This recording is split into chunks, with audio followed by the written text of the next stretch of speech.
And then we had Showtime and HBO. They had their fights, and then they had their pay-per-view. As I recall, because I've been following boxing since the 70s, you would work your way up those other circuits before you get on pay-per-view. To me, no offense to anybody, but yo, a lot of these pay-per-view fights would have never been pay-per-view in any other era. You Facts. know, yo, look, I mean, headliners, they would have been on a pay-per-view card, but they wouldn't have been the headline. Like, I mean, and I could be wrong, but I don't ever recall anybody under 147 headlining a pay-per-view card when I was coming up. It could have happened, but man, whoever it was, they would have had to been one hell of a fighter, and it damn sure ain't no flyweights, bantamweights, or none of that headlining a pay-per-view card, right? And see that is a problem in boxing today because in this racial tug of war that's going on, a lot of the foreign fighters they occupy those lower weight divisions, right? Yep. And if you like smaller fighters, that's your thing. That's cool. I personally don't, but I understand there are people who do, right? However, those weight classes have never been able to carry the sport. So when you emphasize those weight classes, and you diminish the value of the bigger fighters because they're not Spanish or Filipino or whatever else, right? You are really undermining the entire sport, man. Yep. Because boxing goes as the heavyweights goes, and until Andy Ruiz, I think there was another guy, I forgot his name. I think James Toney fought him.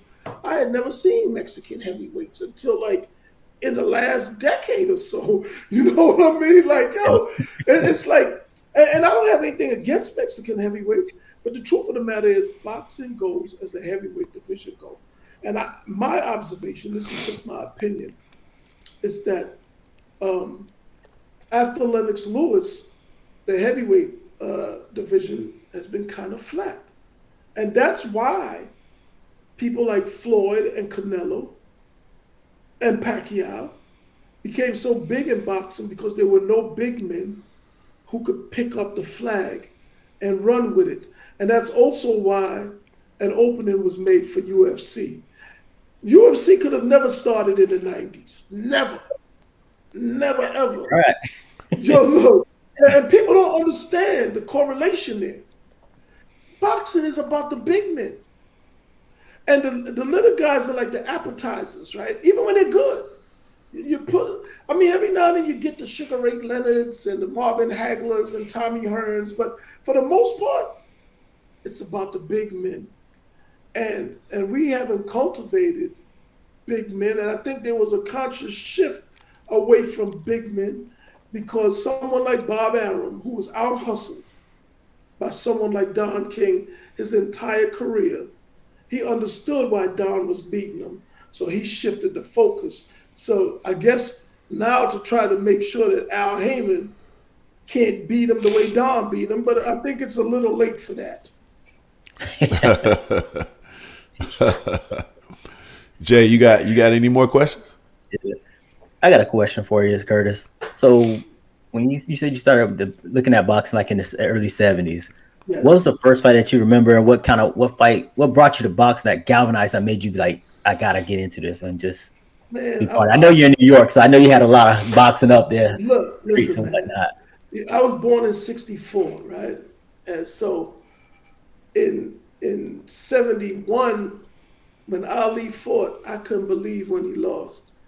I was a kid. Now you got to understand, as a kid, and you see this brash man on TV talking, and I liked Ali because of the personality that he had, more so than you know. In hindsight, when I look back at him, I'm not going to say he wasn't all that good, but he wasn't as good as I thought he was. As a kid, he was like, yo, man, he could walk on water. Superman. Listen, I was in '74, I was 10 years old, or about to turn 10 when they fought, because I think they fought in August, and my birthday's in September. And I couldn't sleep the night he fought George Foreman. I woke up the next day and ran to the corner store to buy the newspaper. And when I saw that he won, it was like I hit the lottery, man. Because because that's how much I loved Ali, the personality, man. I was one of them kids that really believed they had to slow down the cameras when he did the Ali shuffle and all that, so you could see his feet.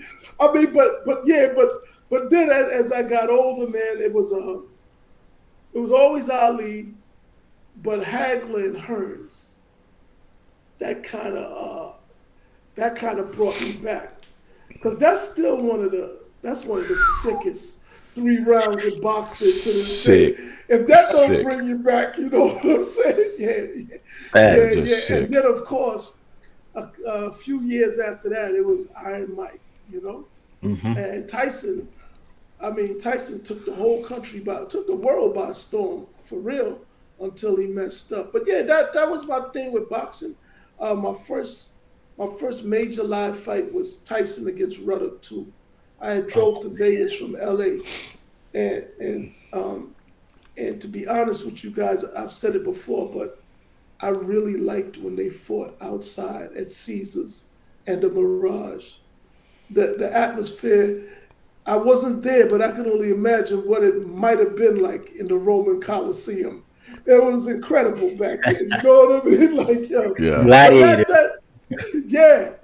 They was like gladiators, bro. I mean, when you see Mike on the Jumbotron with that little white towel around him with it like a poncho, and he twitching his neck as he's walking, man, the crowd went wild in that place, man. Like, it was something else. I like being at fights live, even though you can see them better on TV. But there's just something about being there live, And of course, the last live fight I went to was Spence Crawford, and boy, I couldn't talk for 2 hours after that fight, man. That was such a disappointment to me. That was rough. That was rough, man. But yeah, that's my history with boxing. I'm more of a businessman than anything. Like I tell people, I'm not a filmmaker. I'm someone who makes films.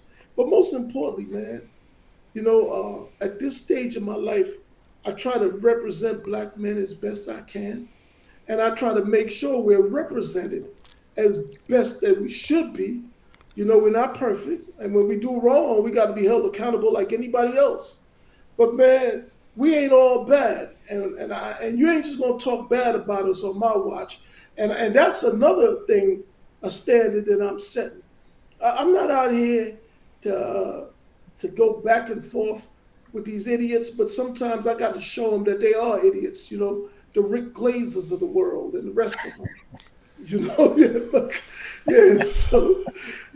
Rick has blocked me about 3 times. Yeah, I just had to recently call him out on something. He's an interesting guy, definitely interesting. You know what he is, man? He's an underachiever. Like I make fun of him all the time and tell him I wouldn't buy a used car from you, Rick, because he used to turn back the odometers on the car. Like I'm like, yo, man, because he got a Black wife, and I was like, damn, Rick, she could have married Pookie and Tyrone and done the same as you. Like, what the hell's going on here? Yo, man, I don't care about these people, man. None of them, no kind of way. If you got smoke for Black men, I'm here to take it, man. Let's go, all day. That's where I'm at with it, for sure. Gotcha. So with the Docuseries, like, when can we expect it to be available to the masses? I had just finished the episode as a matter of fact, I didn't finish the episode. Let me correct myself. The director and editor, Asia Norris, a Black woman, finished the episode about 3 weeks ago. That's right, a Black woman, young Black woman filmmaker, right? Yeah, She did this work, right? So it was the 4th quarter, and not much was going on in the 4th quarter, right? Because of the holidays, but I expect to get something going in January. Irv Gotti saw it, he liked it. He said he was going to take it a few places for me. Dope. To my knowledge, you know, someone's going to put it in Al's hands. You know, it may have been put in his hands already. I don't know, but I'm not going to say that, right? Um, I talked to one of the producers for the Supreme documentary on Showtime. They were blown away by it because I let just select people see it, right? Matter of fact, I let Lefty see it. And let Lefty seeing the whole thing from beginning to end. You know what I mean? Like, yeah, I rocks with Lefty, and he Cool family. he was blown away. He loved it. You know what I mean? Some people wanted to know why I didn't go at Bob Arum more and harder. I got 9 more episodes. Arum's gonna get what Give he you got time. coming. Yeah. I'm gonna walk this thing down, man. And to me, it was more about giving Don his flowers, right? But I got the rest of them. I do. I talked to Ray Mercer. Ray Mercer told me he asked Bob Arum, how come he only got $40,000 more than Tommy Morrison?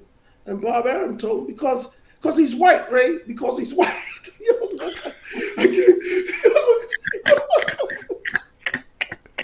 Yo, look, man, when y'all see the content that I got, oh my God, bro. When y'all see the content that I got, man. I got Bob Lee Sr. from the IBF, Bob Lee Jr., his son. You know, Bob Arum volunteered to testify against Bob Lee. Mm. Most people don't know that Bob Arum worked for the Department of Justice. He was a Fed, used to audit boxing. That was his introduction to the sport. You know, and you know who let him in? The Nation of Islam. Elijah Muhammad, Herbert Muhammad, and Muhammad Ali. For whatever reason, you know, they let Bob be their advisor or whatever. The only reason King got the Rumble in the Jungle because Bob could never come up with the kind of money that King could. King's a bad man. When you really understand what it takes for a black man, not just to succeed in this system, but to surpass people from Harvard and other cliques like Don did. Oh man, it'll blow you away. Sammy the Bull said John Gotti put a hit on Don King because Don didn't want to have a meeting with him. He said John Gotti said take him out because he kept sending word to Don that he wanted to have a sit down, and Don was like, man, I got a lot of problems right now. They coming after me with taxes. I'm hot. John Gotti told Sammy the Bull, man, we're all fucking hot. Tell them we need to talk, you know, like, because they was trying to work. Look, listen, man, it's some fascinating stuff in that documentary, that docuseries. Oh, man, you will see. Well, what I noticed, not just about boxing, about life as I got older, is that people shy away from putting out any kind of images that make black men look triumphant. So it's beat in our head that we're less than. It's beat in our women's head that we're less than. It's beat in our children's head that we're less than. And hence, there's so much self-hatred and lack of respect within the collective. I want us to be proud of each other, man, and to love each other. It ain't really about them other people because once we tear down the walls between us, we ain't got to worry about nobody else, man. That division is what makes it so easy for them to prey on us, whether it be Hollywood, the music business, all over the so-called hip-hop industry, whatever shit show that is. You got all these different cliques at war with each other, killing each other. Over what? Leo Cohen, Elliot Grange, Jimmy Iovine, they all make the money. I guarantee you, Tupac's